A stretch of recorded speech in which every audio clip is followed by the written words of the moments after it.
I need a husband by tomorrow, she said, her voice trembling but determined. James blinked at her, unsure if he had heard correctly. The young woman, standing in front of him, clutching her worn purse, looked like she had stepped out of a storm, hair slightly wet, eyes bright and desperate. You need a husband. By tomorrow? He repeated, his tone cautious, tinged with disbelief. Yes, she said firmly, though a flicker of anxiety passed over her face. It's complicated. I have no other choice. James, a single dad and small-town handyman, rubbed the back of his neck. Life hadn't exactly prepared him for strangers walking into his home with demands like this. His little daughter, Lily, peeked from behind the kitchen door, wide-eyed and curious. Why would anyone... how?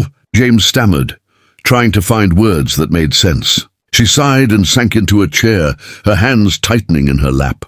It's my family. They're forcing me into some ridiculous arrangement. And if I don't have a husband, I'll be in serious trouble. James looked around the small but cozy house. Tools were stacked neatly on shelves, Lily's drawings taped to the fridge, and the smell of freshly baked bread lingered in the air. Normally he kept to himself, work, daughter, home. This chaos, this sudden request, was unlike anything he had dealt with. So, you want me to be your husband? He asked slowly, trying to keep his tone neutral. She nodded, biting her lip.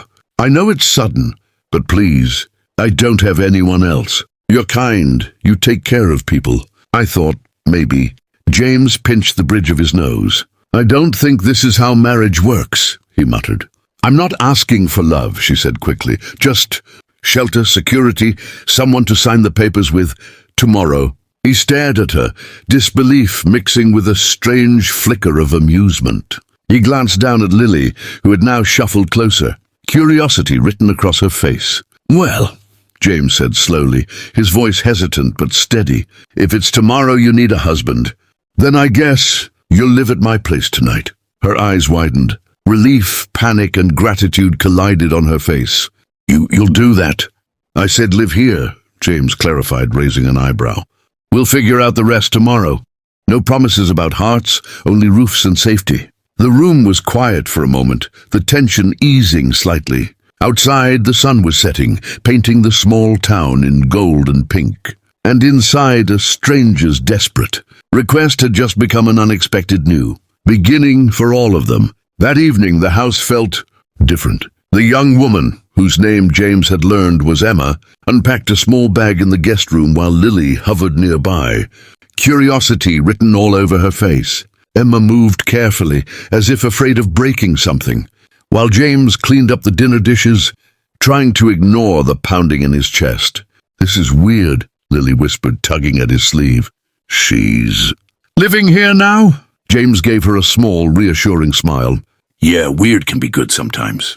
Emma peeked from the guest room, her face faintly flushed. I hope I'm not causing too much trouble, she said softly.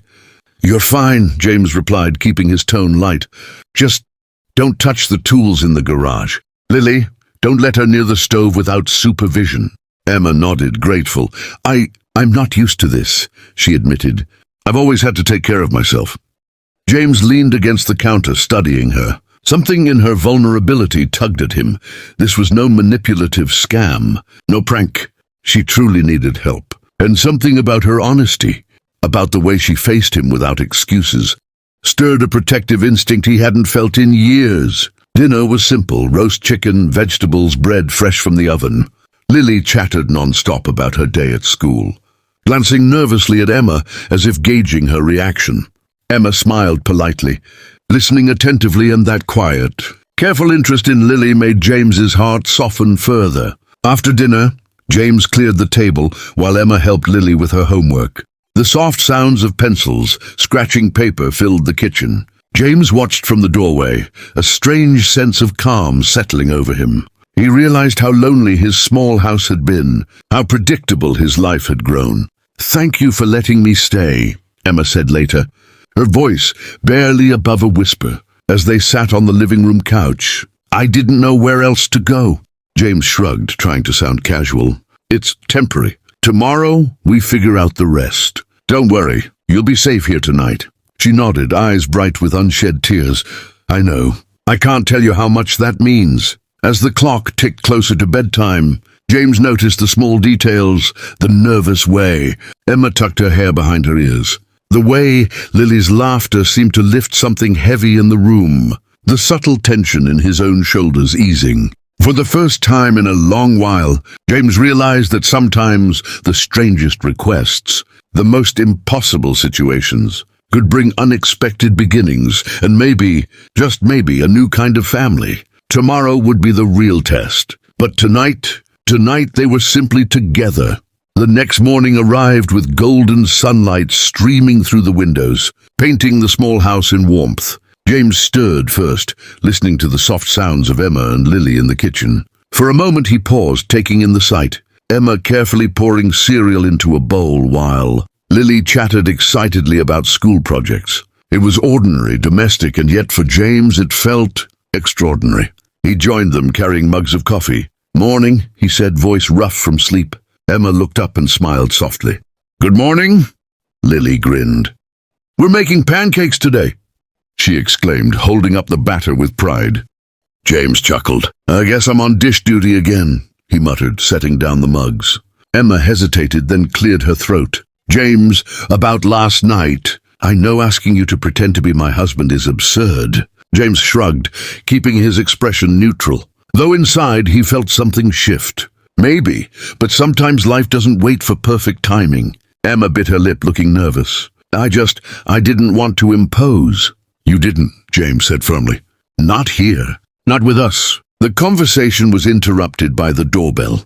James frowned. Visitors were rare at this hour. He opened the door to find a tall man in a suit, a serious expression on his face. "Emma, your family sent me," the man said, glancing at James with curiosity.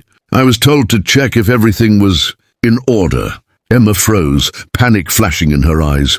James stepped forward instinctively, placing a hand lightly on her shoulder. "Everything's fine," he said. "She's staying here for now. There's no harm." The man hesitated, but seeing the small, cozy chaos of the home, the warmth, the laughter, the pancakes being flipped, something softened in him. "Very well," he said, retreating politely. Emma exhaled, relief flooding her features. "Thank you," she whispered, turning to James. "I don't know what I'd have done without you." James smiled, brushing back a lock of hair from his forehead. "You'd have figured it out," he said, though he knew better. Lily tugged at his sleeve. "So, are we really going to be like a family now?" she asked, eyes wide. James looked at Emma, who smiled at Lily, then back at him. "I think we already are," he admitted, a small warmth spreading through his chest. In that moment, James realized that sometimes the most unexpected requests, the strangest problems, could create the most real connections. A single night had turned into a lifetime of possibilities, a family built not by chance but by courage, trust, and the willingness to care for one another. And as they sat together at the table, pancakes in front of them, laughter echoing through the house, James finally understood that life's surprises often brought the greatest rewards.